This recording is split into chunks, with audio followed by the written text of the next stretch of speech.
Bonjour, je m'appelle Kérine et j'enseigne l'allemand depuis une trentaine d'années et depuis 25 ans dans deux lycées de Perpignan, dans le sud de la France.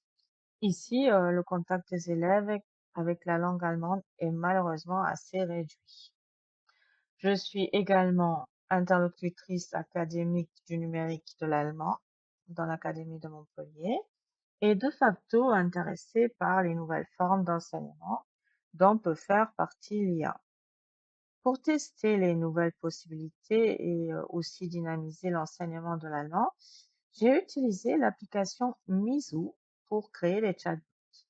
J'ai traité le thème le vote à 16 ans avec une classe de première dont les élèves étaient âgés entre 15 et 16 ans. J'ai créé deux chatbots, l'un pour et l'autre contre le vote à 16 ans. Les élèves ont pu se confronter aux arguments de l'IA et réagir de façon spontanée à l'écrit.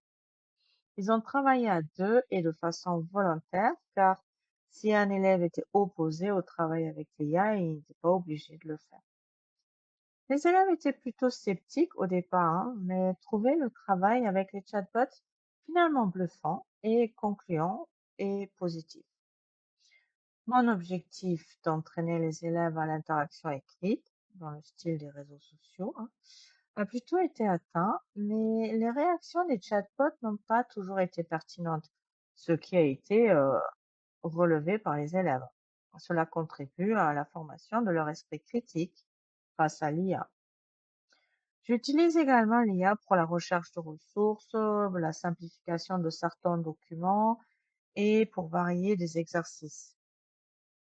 Je trouve que cela est un bon outil pour différencier et varier les activités, mais toujours dans le contrôle, dans la supervision humaine, hein, car les activités proposées ne sont pas toujours pertinentes et nécessitent des transformations.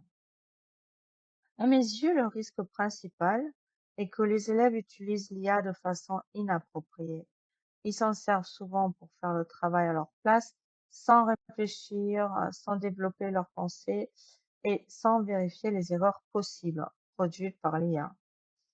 Comment donc faire travailler les élèves avec l'IA de façon critique, mais également éco-responsable? Car effectivement, l'empreinte écologique de l'IA n'est souvent pas prise en compte lors de son utilisation. C'est pourquoi je n'ai pas généré d'image avec l'IA pour cette vidéo.